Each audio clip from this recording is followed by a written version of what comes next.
What's happening, everybody? Ben back here, and this is the Wilhelm Podcast. So I've been away for the past couple weekends, weeks rather, and I had a lot going on. I got to go to WrestleMania 40 right here in Philly, which was an absolutely incredible weekend, especially for someone like me who has grown up watching professional wrestling. It was just a blast to go to that. But for the past couple weeks, I have been promising you audio from one of my panels, and it is the panel that I did with Kristy Swanson at Contropolis, New Jersey last year with Altered Reality Events. Now, we're entering con season again. My first show this year is coming up in just a matter of weeks, and that is Fan Expo Philadelphia. I don't know yet what my panels are, but trust me, as soon as I know, you, my wonderful Wilhelm listeners, will also know, both via, the podcast and also social media. So if you are in Philly and you do happen to go to Fan Expo Philadelphia, you can come and see me.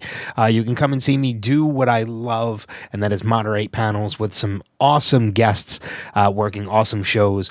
And not just for Fan Expo Philadelphia, but through all the shows I have this year. I have 6 shows this year. So I am fully entering con season in a matter of weeks. And I have a show a month going until the end of 2024, which is just absolutely amazing. So I will list those shows as I go forward. But again, I promise you for the past couple weeks, audio from the Kristy Swanson panel. Now, this happened at Contropolis, New Jersey, as I mentioned. It was a one-on-one with Kristy. She was very hesitant and kind of, because she doesn't, Kristy and I had a conversation about this after the panel, and she says she kind of closes in, and because she gets very uncomfortable. She feels like she doesn't come over well on panels, but let me tell you, she was an absolute sweetheart.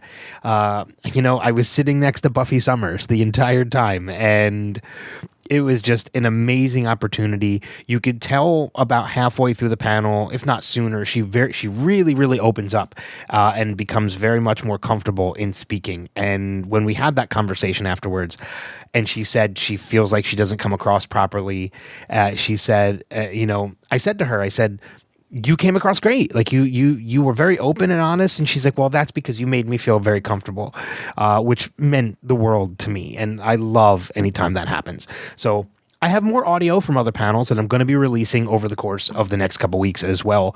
But in addition to this, the Kristy Swanson audio from Contropolis, New Jersey, next week, I am working in conjunction once again with Jason, my good friend over at Podcastica. Him and I are going to be covering, we're going to be doing a full season 1 recap of Amazon Prime's new show Fallout, which I have been absolutely, I've been so excited for this show as a fan of the games, as a fan of Walton Goggins, as well as, Kyle MacLachlan and Michael Emerson and so many other great cast members, for Emma Perna. So many great cast members in the show, and it looks fantastic. And I've been hearing nothing but rave reviews about this show. So I'm going to be watching that over the course of this week. And Jason and I, as well as his friend Doug, we're going to be getting together, and we're going to do a full season 1 recap of Fallout. So if you've watched the show, you'll be able to listen along, and you can leave feedback as well. We encourage you to do that. As a matter of fact, go to the social medias. Go to the Wilhelm socials. At Wilhelm Podcast on Instagram, Facebook.com/Wilhelm Podcast on Facebook, or email directly, feedback@WilhelmPodcast.com. Let us know your thoughts on Fallout Season 1, because we're going to be talking about it. And again, it's going to be a joint conjunction with Podcastica, so if you are a Wilhelm listener, which you clearly are if you're listening to this episode, you can find it here on this feed next week. That's Monday, April 22nd, or you can also hear it also on the House Podcastica feed on the same day, Monday, April 22nd. But without further ado, thank you guys so much for listening. I mentioned the socials already. I'll mention them once again, at Wilhelm Podcast on Instagram, or Facebook.com/Wilhelm Podcast. Give me a like on socials. If you like the podcast, please do me a favor. Go to wherever it is you listen to podcasts and leave a review, whether it's just a 5-star review or a written review. Reviews help. So I said 5-star. That sounded a little conceited. Hopefully, it's 5-star. So no post-credit this week. I'm doing everything right now. But without further ado, please enjoy the audio from my panel with the delightful Kristy Swanson from Contropolis, New Jersey, 2023. Hi. Oh, wow, that's kind of loud. I hate the sound of my voice. Why? Doesn't everybody, though? I do. Yeah. And I podcast for a living and do this for a living, so it's kind of like... Doesn't it bug you? Yeah, a little bit, but I continue to do it. So thank you for being here, obviously, at Contropolis this weekend, and Absolutely. for I'm being putting a my part sweater of on. the show. It's really cold in here. Yeah, definitely a little chilly in here. I want to get to any audience questions that we have throughout the show, so if you do have any, either raise your hand, or there actually is a mic over there you can step up to as well. But we'll see. But yeah, thank you so much. I had the opportunity to meet you yesterday before we did this. And how has the show been for you? Since yesterday and today? Yeah, like how have the people been for you? That's the best part, is that I always base a show off of, not just like who's there or how big the show is or how small the show is. It could be, because some shows are enormous. Yeah. Room after room after room is a maze, right? But it's more about the people who come and the people who run it and how they treat you, and it's all been very great. And it always makes it pleasant, when everybody's having a good time. So. Yeah. I mean, you've done a number of these shows already, and I'm sure people will continue to see you as you go along. But as you mentioned, some of these shows are absolutely huge, and they're huge spectacles. And then there's other shows that are very little chill and give you more opportunities to meet more people that you want. As somebody who's here as a guest, do you ever take the advantage of the opportunity to meet people yourself that you might never had the opportunity before? Well, yeah. Like yesterday, I had to geek out on Murr. I went up to Murr from Impractical Jokers. I was like, oh my God, hi! I was like, I had to give him a hug. And I don't know, because I've been watching him since day one of that show, because I don't watch like scripted TV shows or movies very much. I like docu stuff and comedy or Animal Planet, whatever. And so when I saw him, I've just always wanted to meet him, so that was a big deal for me. And your booth, I don't think is far from his on the floor. No, it's just a stone's throw away. I'll be like, hey, how are you this morning? Yeah, I think like him and Fatone are right there, like right close to you, within walking distance. They had a panel up here yesterday, and they were talking about, he was talking about bringing in different celebrities for new seasons and stuff like that. Uh-huh. I think you should absolutely pitch yourself. I've always wanted to do their show. Always wanted to do their show, because I'm a total chameleon. Like, I can change my look like anytime. Like, people don't know. You know what I mean? Like, I could be blonde, I could be brunette, and like people just wouldn't know. I could change my voice. You know what I mean? Those guys, they probably have a hard time now doing practical jokes at this point. And he had to wear a wig at one point, didn't he? Like, he had to change his look. I think so. I've only seen, I watch it on random. Yeah. I haven't watched all the way through, so I'm sure. Yeah. So. And you can't miss Larry, right? Or Q or whatever. Yeah, I would love to do their show. That would be fun. You have the opportunity? In a heartbeat. I mean, I live on the East Coast now. It's so easy. Oh, do you really? Yeah. I mean, I think he's in Central Jersey. I'm in South Jersey. Well, there you go. Yeah. Let's do it. Opportunity. Okay. We'll go over and pitch it to him to get. Yeah, we'll do the contract on a napkin, and it'll all be good. Exactly. Turning the panel back to you instead of the Impractical Jokers. Oh no, I'll talk about them all day long. You've had such a great career. I think one of the most notable roles, obviously, is Buffy the Vampire Slayer. Even though there's been so many others, going back to that point, what kind of attracted you to that role when you took it on? Well, I didn't know about the project until Luke Perry told me about it. I knew him personally just through show business in LA, having a lot of mutual friends and whatever. And he had told me that he goes, oh my God, Swanee, because Swanee's like my nickname. And he's like, Swanee, I'm doing this movie. I got a 3 or 5 picture deal with 20th Century Fox, because he had this project that he wanted to do called 8 Seconds, or it was the Lane Frost story. And they said, we will do that movie with you, and then we also have a couple of other movies that we want you to do as well. And the first one they wanted to do with him was this movie called Buffy the Vampire Slayer that Joss Whedon had written. He said, it is so funny, and you are the perfect Buffy. Like, you would play that, you would knock it out of the park. He goes, I want you to, will you go meet with them? Or, I mean, obviously you're gonna have to audition. You know, like, he can't like get me the part or anything, but I had to audition. I had to audition like 7 times for that part. So, you know, I just went in and did my thing, and then they bring in the girls because they have to match everybody up and blah, blah, blah. So he was always in my corner from day one to have me play the part, but, you know, ultimately it wasn't his decision. I did it myself, but it was, yeah, it was good. So Luke was the one that actually encouraged you to audition for the part and take the role on.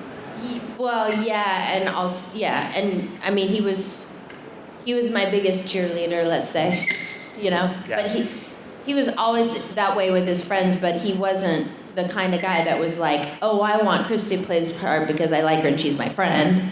You know, he creatively like could see how I could pull that part off in a funny way. Because he knew me personally, he just knew I could, you know. Yeah. I mean, and you look at everything that has happened since that movie released. What 1992 was the film? That's when it was released. When it was released. Yeah, we actually filmed it then, because I think we started in January of '92, and we finished in early March or mid-March, something like that. Mm-hmm. I mean, you look at everything that's happened since then. That, you know, it's become such a cult favorite of people.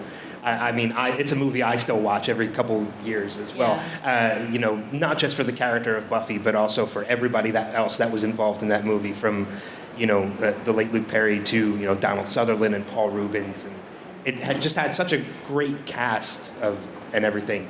And since then, you know, we had a television series that ran for a number of years. When the series was first announced, what were your initial thoughts? I thought it was awesome. Did you really? Yeah, I was like, oh my God, that's so cool. It was like 7 years maybe after the fact, they were gonna do a TV series, Buffy the Vampire Slayer, and like I was 22 when I did the movie, and so I was probably 30 or something when that came out. But I was like, this is, because the way I grew up, like, I don't, people are like, you're such an icon, like you being a, you know, a heroine and a female strong character in a movie, blah, blah, blah. I'm like, oh, no, because I grew up watching Bionic Woman, Wonder Woman, you know, all these shows that, you know, inspired me to be strong or, you know, confident gal or young girl or whatever. So I was so excited that this character and this, you know, vampire show that has a bit of comedy in it, you know, but I didn't know what it was. I knew later that it was very different from the movie. It was a little bit edgier, or, you know, a little bit more saturated, a little darker, a little different, which was great. But I was like, oh, all these girls are gonna get to watch Buffy every single week on TV and look up to her and be inspired or whatever. So I was really thrilled. Did you watch the series when it aired at all? Because I know you mentioned earlier you watched like more docu-series. Yeah, I don't watch TV. I watched, I think what they did was they did a pilot, and it was like a 2-hour movie of the week kind of thing, and so I just watched it just to check it out to see what it looked like and stuff like that. But I didn't watch it religiously or anything. Yeah. Have you had the opportunity to meet Sarah since? I did meet her, yeah. I met a few of the people from the show, and then I did SEAL team. So I worked with who's the guy at SEAL team? Boreanaz. Oh my God, yeah. I feel bad. Yeah, David Boreanaz. I'm so bad with names. It's hell getting old. Okay, so yeah, it was just really, you know, it was really cool. And then they had a spin-off of that. So. Yeah, with Angel with a spin-off of that as well. Yeah. You know, that we're in a time now where there's so many reboots and relaunches and, you know, and restarts of series. If the idea ever came up of revisiting the Buffyverse that you were a part of rather than the series, like making a sequel to Buffy the Vampire Slayer. Is it anything you would ever approach if it was brought to you? Oh yeah, absolutely. Yeah. I mean, they've been talking about that for God knows how long. I mean, that movie was 30 years ago, last summer. It's funny to hear, like, because back then we didn't call it a Buffyverse, or the Buffyverse. Now I get it. It's like that's like a new tag. Everything gets a verse tag now. It's in Marvelverse, DC. So I don't know. Could that Buffyverse that it was, Donald Sutherland and that cast, or that, because that was creatively it was so different. Mm-hmm. And then if the Buffyverse and the TV, what if those two verses met? You know what I mean? Yeah. They'd be so different from each other. There just happened to be two Slayers named Buffy, yeah. and they meet. Yeah, one's very bubblegum, and one's a little more serious, right? I don't know. It'd be kind of funny. I think it would be interesting to revisit at some point. Yeah, I mean, I would play the Donald Sutherland character. You know what I mean? Like, I'll play Buffy's grandma. How about that? That would be kind of cool. I just sit in the corner knitting and just throw some knitting. Yeah. Needles around. Throw the knitting needles. Yeah. They become they're wooden knitting needles that become spikes. Not you, vampire. Yeah. That would be kind of cool though, to see you come back as kind of like the mentorship role, as you mentioned, the Watchers. It could be role. that. It could be anything. The trainer. Yeah, whatever. Or I don't know. Even the sidekick or the mom. Or I don't care. I don't really care. It was a fun role to play, and I have a lot of great memories from it. Yeah. So. Yeah. I mean, you kind of touched a little bit on too about how people would come to you and say how you've played these powerful roles, these independent women roles, and you said yourself like, oh, well, I watch these roles the same way as well. But I do think it's accurate to say that you have played a lot of those roles in your career as well. I mean, you look at, The Chase with Charlie Sheen, which, I think that was a strong female character as well, and it's just... She became one in the show. Exactly. She was a spoiled little brat at first. Yeah, but she became that character throughout the movie. Yeah. So I mean, I think it's safe to say that you've taken on that mantle yourself as well. Yeah. No, I'm just saying, like, in today's, like, they'll be like, don't you notice more women are playing stronger female roles? And I'm like, actually, as long as I've been alive, they've been doing. Yeah. Like, I grew up on Lucy, who was a comedian, but she was very prominent in the world, And Samantha Stevens' character, Elizabeth Montgomery is Bewitched, and I mean, there's so many great female actresses, and Sally Field was a Crusader, and Goldie Hawn, and I mean, there's just so many of them. Yeah. Out of these names these names that you've listed too, I'm just curious off the top of my head, do you have a dream person you would love to work with one day, as far as like an actress? Another actress? Another actress, yeah. Off the top of my head, I can't think of one at the moment. Maybe when this ends, it might pop in my brain. We can come back to it. Yeah, no, I mean, I usually approach every project, and I usually enjoy everybody that I work with. And I'm always very respectful of the fact that all artists are very different from each other, and they all have their own process, and they all work, in certain ways or whatever. So I always try to adapt and be flexible with everybody. Some people like to rehearse a lot, some people don't, blah, blah, blah. So you just have to adapt to those kinds of things and be respectful about it. I mean, if Lucy was still alive, I'd love to work with her. There's a ton of them. Yeah. I mean, there's just so many great actors and actresses that Absolutely. are fun. Yeah. And I could see you, there's a number of them I could see you pairing up with at some point. I mean, even Sarah Michelle Gellar, as we mentioned, even if it's not a Buffy project or a Buffyverse, like just to see the two of you together in some kind of project, I think would be fun. Yeah. Even just for the fans to see you two together working on something would be a lot of fun. Yeah. Talking about television as well, like that's a medium that you've obviously done a lot of work in as well, outside of movies and television. I know one of my favorite projects I've seen you in, you did a short run on Psych. Oh, yeah. Which I still love that show to this day. Do you have like a... That was unplanned too, because they brought me in, they were doing a vampire sort of themed show that was called This Episode Sucks. And they brought in a few actors to do it, and I was going to play the love interest to what was his name? Sorry, I'm blanking on the character's name. Not Carl. They call me Marlowe, but what was his character's name? It's like, does anybody remember? Who, James Roday or? No. Oh.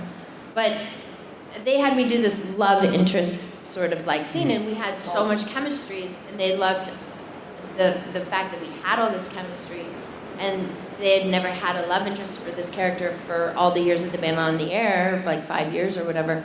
So they were like, will you come back? So then I just did like a couple episodes a year for the last 3 years, and then did the movie. So Yeah, which was... it was a really fun show. I've heard from a number of people who've worked on that show that show was just a blast. Like James and Dule were just absolutely and the fantastic to crew, work like with, it yeah. was the whole crew. It was just a family setting. It was really, really fun. Yeah. But do you, so, talking about the differences between working on films and working on television, do you kind of have a preference as to which one you enjoy doing more, or which one maybe you would find easier to do when it comes, because they are very different when it comes to filming.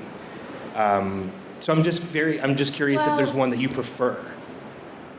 When I was younger, I always preferred doing movies because I knew there was always like, I hate to say this because it sounds like Debbie Downer. I don't mean to make it sound like Debbie Downer, but when you make a movie, it's like there's a beginning and there's an end, and then you're done. Like you play that character and that role, you wear that wardrobe for 3 months or whatever, and then you're done and you go on to the next and you create a whole new character, and you're on to, whether it's a comedy or it's a psychological thriller or whatever it is, it's just kind of a lot of variety in your life creatively to be able to do that.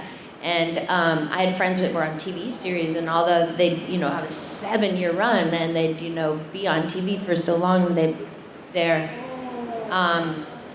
like I said, I always liked being a chameleon and play different roles. And I thought, if I'm on a series for 7 years, would I get bored? Would I be like, God, get me out, I want to do something else? Because sometimes unless everything falls right, you do like a year series, you only have like 3 or 4 months off. Some of them can do movies in between, but some of them, it doesn't work out that way. Yeah. So, or you're just so burnt out after doing, because you work 14 hours a day. I mean, this is long when you're doing a series. You might just need the time off before you do the next year. You get picked up again and you do another year. So it's hard to say, You would never want to kick a good horse in the mouth. Like, you get a TV series that lasts a long time. That's a great thing, no question. But I always enjoyed the fact that I could do, do 4 movies a year and play different characters, or travel to different parts of the world, and work with other actors, not just the same cast all the time. The change up and the variety of everything that comes with it. That. Yeah. I mean, not to mention the fact too that I know with television series as well, if it runs for a long period of time, and especially if it's something that's not local to where you're filming, you're away from home a long period of time as well. Yeah. Whereas a movie, it might only be like a couple weeks to a month or two that you're away from home, and then you get to go home and enjoy. Have a little bit of life. Yeah. Yeah, but I mean, all my actor friends, they always go, the best job on the planet is a sitcom, because you work like 4 days a week. It's like banker's hours. Yeah. You work 4 days a week. You just rehearse, and then you shoot the show on Friday night or whatever. And then you with go the live home for the audience, weekend. and you go home, and it's like, and the script is like this thick. It's like 30-minute, half-hour sitcom. Yeah. Everybody always said that was the dream job and the best job, and I'm like, well, yeah, I guess. I don't know. Would have been. If you like acting like so big and over the top, I don't know. So would you have ever considered a sitcom if it was ever presented to you? Yeah, I would. I guessed it on a few of them. I always felt uncomfortable there, though. Yeah. Because I'm not like trained in front of a live audience. Like, I'm standing here talking to you guys, and thank God it's a small room. Like, because I'm kind of shy when it comes to that, because I've been a film actor since I was 9, and so I'm just so used to this space, and it's just different. Like, I did a little bit of theater, or I did a couple of sitcoms, but I don't know if I never, I guess after, if I did a few episodes, I get the cadence of the sitcom, you know, like set up, joke, set up, joke. It's always like a rhythm, right? I could probably get that, but I just never did a sitcom, you know, that I starred in or anything. Well, I did this one called The Grapevine, which was really cool. It was sort of ahead of its time, where we broke the fourth wall and talked into the camera sometimes. But it was a half-hour comedy, but it was 3 cameras, so it was shot like a film. And we spoke to each other normal instead of the big boisterous kind of attitudes.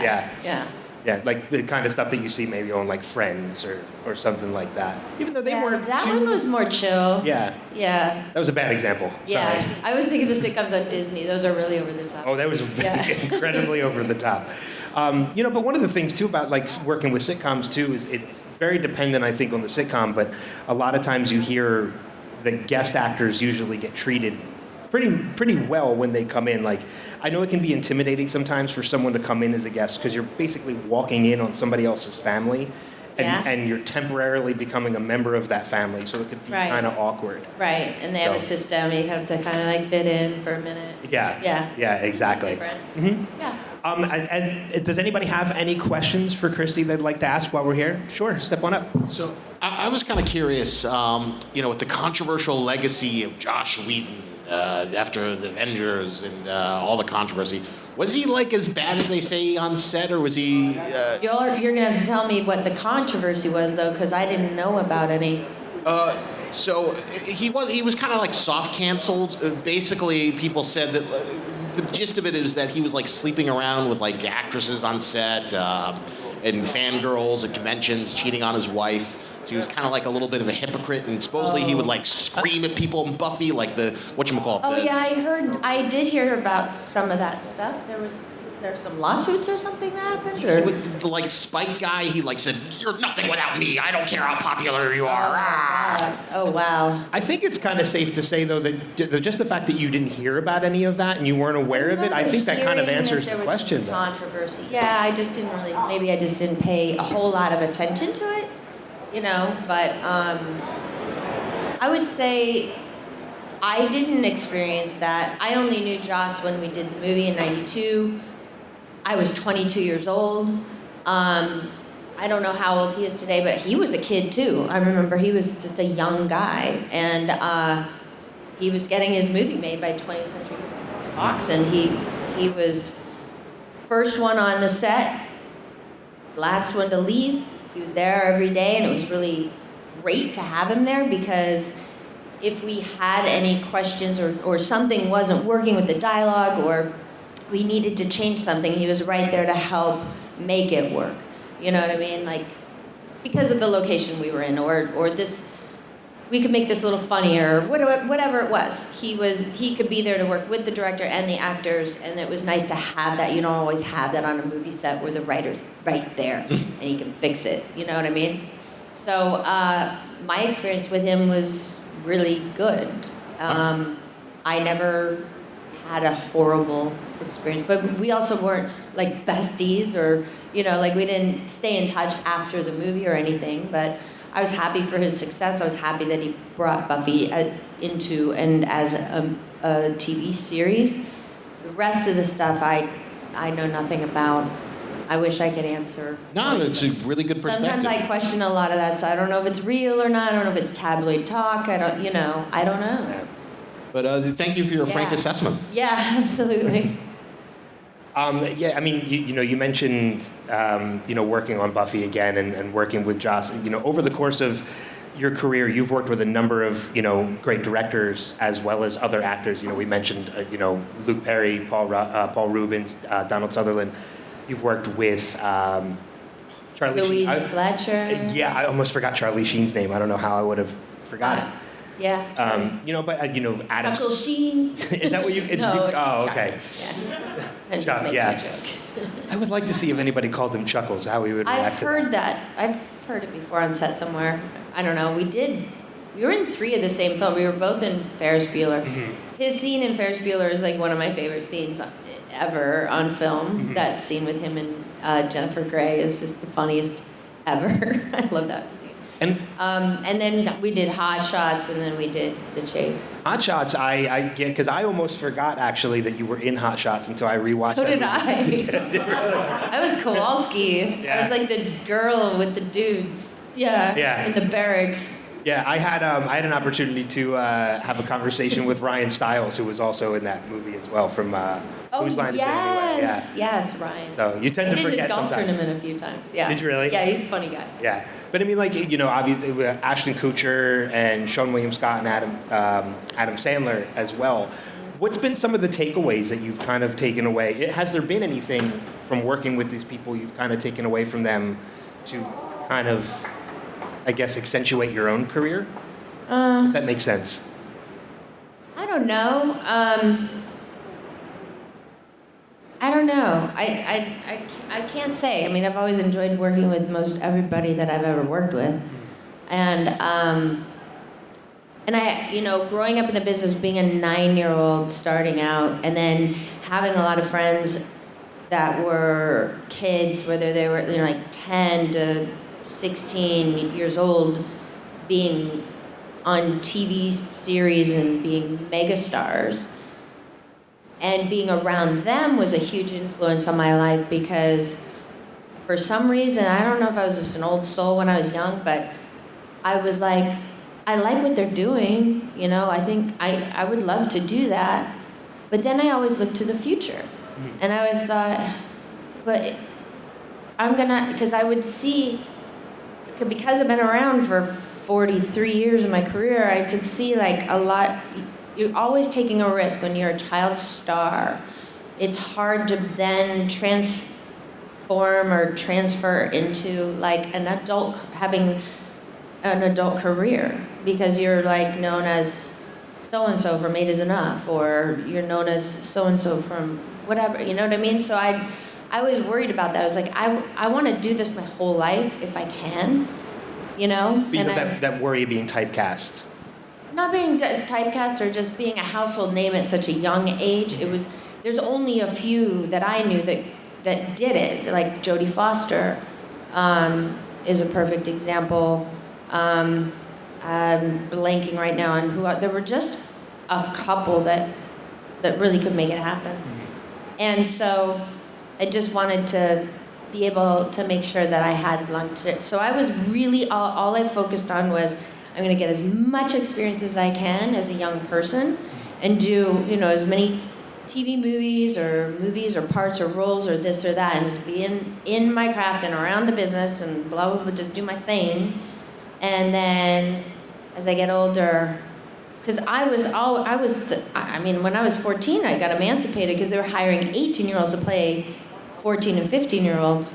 So I got emancipated so that I could work a 12-hour day. I was already done with my school. I was homeschooled by my parents. So I got all those years of being able to work as an adult, but being a child.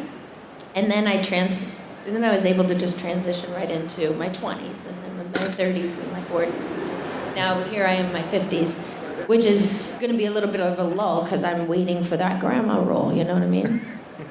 That's what I want. That's what I want. I think we wrote it earlier though, so I mean, I think we're already there. I think we already wrote the grandma with the knitting needles and the wooden knitting. And at the end of the day, it's like, you know, you got to be. I'm just so grateful that I've been able to have the life that I've had. Yeah, it's different. Yeah, it's whatever, but it's the only thing I kind of know. Yeah.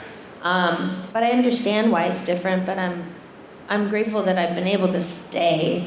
Because staying is very hard, you know. It can be hard, and it's like one of my favorite movies, Parenthood, where the grandma in it, she's like, life's like a roller coaster, and you got your lulls and your ups and your downs, right? And I think that's in any career, in anyone's life, in anyone's anything, you know. I mean, it's just how life goes. Yeah. And so I've just always treated my job, or what I do for a living, as life. Like, that's my life, but it doesn't define me. You know what I mean? Yeah. I define me. I just play parts. Yeah, and there is something to say too about the longevity of the career and having that staying power that you're talking about too. It is an achievement. I mean, because you watch movies nowadays and you see all these fantastic young actors that you're like, oh, they're going to be something one day. We're going to see them in more things, and then you kind of never see them again, only because they've either left the industry or they've moved on to other things and just never pursued it anymore. So the fact that you started at the age that you did, and you've still kept this career for as long as you have, I think that speaks well about a high achievement that actually is. Well, I also believe I'm just being an actor. I research characters. I understand psychology and everything. I think that when you're 9 years old, or I know for a fact, when I was 9 years old, I didn't know what, I just wanted to act or be in that. I knew I could play that part in that, whatever that show was that I was watching on TV, right? That's all I knew. I didn't know that it was, I didn't know what fame was. I didn't know what celebrity was. I didn't know what money was, or being a mega star, or I didn't know any of that stuff. And that didn't ever matter to me. And it still doesn't to this day. Like, I was never being an actor because I wanted to be a mega star. That wasn't the goal. The goal was just to act. And that just never changed. Yeah. So, Yeah. it's not about a star or an Oscar, or, that's not what it's about for me. It's just about doing the art and having fun doing it. About the craft and learning more about that craft as you're going forward. Yeah, and then as I got older and I got into the mom roles, now I'm, passing my 20s, now I'm playing the mom, and now I'm working with children, which is a huge emotional thing for me because I was a child actor. So it was like I immediately stepped into that role of knowing exactly how they felt, what they were going through. I could read their body language if they were frustrated, and I loved being there for them and helping them learn their lines, or if they had a sort of a stage mother person around them or whatever, I just knew how to handle them. Yeah. And so I've enjoyed over the past 20 years or whatever working with children and protecting them. Yeah. So, You're able to see what they're going through their eyes because you've seen it yourself. yeah. Yeah. So that's a cool kind of thing to kind of see come around full circle. Yeah. And the kids that I work with, they all say the same thing. If there's any advice that you could give me as an actor, what advice would you give me? They do that all the time. Yeah. And I say, wow, always be humble, always be kind. You never know what somebody else is going through. Think before you react. Share things you're not comfortable with the right people. But when it comes to acting, be jack of all trades, master of none. So go learn how to play the violin. Go ride a horse. Go water ski. Go do this. Learn these things. You don't become a pro at it. Just know how to do it. Know how to sing. Just watch. Well, you're not auditioning for a role where you gotta play tennis, or you know what I mean? Get your athletic skills together. Learn how to fight. Learn, because all these roles may come along in your life, in your career, that you need to be able to because they have stunt doubles for that stuff, or an actual expert at it that they use as a double. But you gotta play it too. You know what I mean? Just learn as much as you can about relationships, people, sports. You know what I mean? Just educate yourself. I think that's good advice, even just for life, even outside of acting. I mean, you mentioned the whole be humble, be kind, and those are very obviously life traits that everybody should take on. But even when it comes to the acting part of it, as you mentioned, learning these skills, or at least attempting them to kind of just get the knowledge of it. I think that's good advice for life as well. Because even if you're not an actor, I see things that I would like to take an interest in at some point. And even if I just attempted them, just to say I tried them, I think that's good life advice regardless. Whether it pertains to acting or not. Yeah, we all do that with golf, don't we? And we end up sucking at it anyway. Yeah. Although I still attempt golf. Multiple times I attempt golf. We do. We all try to be that guy. Yeah. None of us are Tiger. Yeah. We all kick the ball. Yeah. you've brought up a number of times how young, starting off at a young age at 9 years old. How did you get to start? Because you did mention you did theater, and I know there are a number of actors who start in the theater. Was that the same for you, or were you more right behind the camera when you started, maybe commercial work or something like that? Well, I was involved, I was raised in a very conservative Christian home. I was in church 3 days a week. Sunday school, Wednesday youth group. My parents did choir Thursday, so I was there waiting for them to do that or whatever, run around the church. So I was always know what was going on in the church. There was always performances going on, plays, Christmas plays, this and that. So I'd always try to get myself involved in those kinds of things or participate. And then there was like local theater stuff that was going on. But I had some friends from kindergarten that did commercials, and I had asked them about it, my mom and stuff, and then they told me about it. And then smash cut to me being like 8 or 9 years old, being probably in second grade or somewhere around there. I was still friends with them, even though we went to different schools at this point. I got their mom and my mom to talk. So I was very much pushing that. And I told my parents that's what I wanted to do. And they were like, oh no, that's like in Hollywood somewhere. We don't want you to be in show business. Like, they just couldn't, comprehend that, or they didn't know what it was all about. But on the other hand, my parents were the kind of people that, like my brother was in sports, they'd give him any opportunity, whatever I was into or wanted to, try, they would want to give me the opportunity, but they were also they were protective, So the parents talked, they said, you just got to write a letter to this agency and take some pictures of Kristy and send them to this agency, children's agency, that's who our kids are with. So my parents were like, oh, okay, and I'm begging, please do this, please, can we do this, please, please, please, please. And then, just so much begging them to do it. They're just to appeal. Okay, fine. We'll take the pictures. They just finally get you off our back. Yeah. Okay. So they did it, and they said, and then they called and they said, we'd like to meet your daughter and have her come in for a meeting in LA. And I was like, see? So, but I didn't, still at this point, I know it's now moving forward. Something good is happening, but I don't know the whole lot of it, And so my parents took me up there and met with the agency. They had me read some sides, which I had never really read before, to people. And it was from the 1970s film, The Bad News Bears. Okay. So I was reading sides, and I'm a terrible reader. I'm dyslexic. Words on paper scare me.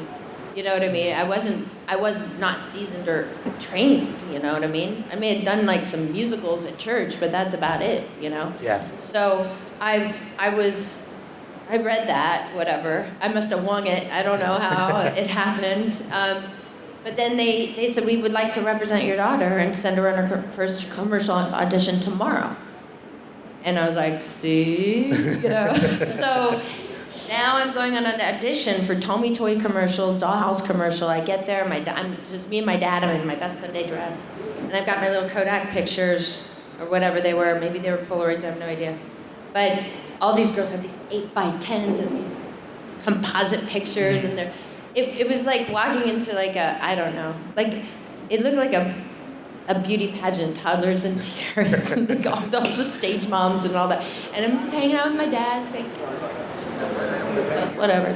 So I go in, and I met the directors of the commercial and everything. I was like, hey, I just got an agent yesterday, and they're like, really? I said, yeah, I'm so excited to be here. So what is this? Is like a dollhouse, or what's going on, And then they were cracking up because I don't guess the shit I was saying was making them laugh. And then they asked me to tell them a joke. I told them a joke, and then I got the job. And that was how it all. And that's how it all started. And then my second audition, I got the job. Third one, I didn't. Fourth one, I did. And so I was just kind of on a roll in that respect, and I just never stopped. Oh, that's awesome. Yeah. I know we have And time is up, Kristy. No, Stop talking. we're not done yet. Again, like I said before, I'm very shy. It doesn't come across at all. Because now I'm comfortable. There you go. We do have about we have about 5 minutes left. So if there are any other questions, sure. Do you have any memories of working on Deadly Friend? Deadly Friend, yes. I believe that must have been 89, I think. I was 19, I believe. I don't know, it was kind of around the time of Mannequin, but I think... Wait, did you say Deadly Friend or Highway to Hell? I'm so sorry. Deadly Friend. Deadly Friend, Yeah. no, that was 86. So that was with Wes Craven. That was my very first starring role in a feature film for a studio. And I just finished doing Mr. Boogedy in December of 85. And so it was early 86 that we shot Deadly Friend. And that was an incredible experience working with Wes Craven. Like, even just saying his name gets me all welled up because he was such a mentor, and like he was just that guy that just took you under his wing. And he's like, "Where are you gonna get through this?" Because it was my first movie, you know. And he would make me laugh. He was just so wonderful to work with. He really taught me the ropes, and he knew that. I mean, I was not just precocious. I was just curious about everything. I wanted to know how this worked and how did this, you know what I mean? Like I would go and hang out with the sound guys. I'd go hang out with the camera guys. I'd go hang out with everybody. I just wanted to know every department, and I just would educate myself every single day. You know, if I wasn't in a scene, I was right there and I'd be watching them do it. You know, so I think he liked that about me because I liked watching what he did. You know, and it was fun. It was great. It's awesome. Yeah. If there's no more audience questions, I'm going to wrap it up with one more, and it's something... No, your time is up. All right, fine, then we can just wrap it up right here. I can't wait to hear it. It better be good. See, now it's a lot of pressure. Now I don't know. What's your favorite color? I can't ask the favorite movie because you already mentioned it. I don't have a favorite. What did I say was my favorite? No, I don't remember. I don't have a favorite. I know, I should be better at this too. But no, I'll wrap it up with this, you know. Children, like, do parents really have a favorite child? Well, maybe some. It's maybe some. They don't admit it, but I'm sure some of them probably do.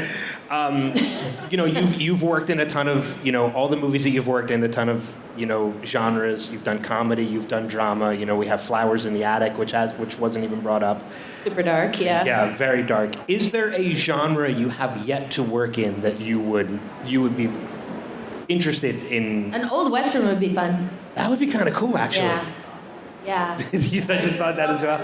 An old West. I mean, I've done. See Kristy with a Stetson on, like just riding on one. Yeah, I've worn a cowboy hat in a movie or whatever. But yeah, and I've done, you know, some Southern accent that came out of my house. I don't know, but I would love to do like something really cool, like horses and Western and stuff like that. But I don't know. I'm in my 50s now. I don't know. Maybe I don't know if I could do all those stunts and all those things anymore. Clint Eastwood was still doing it into like his 60s and 70s. You've got plenty of time to. Okay. You've got plenty of time to do it. Okay. Yeah. Grandma. Eating on a horse with the Stetson on. There we go. Dances with grandma. I don't know.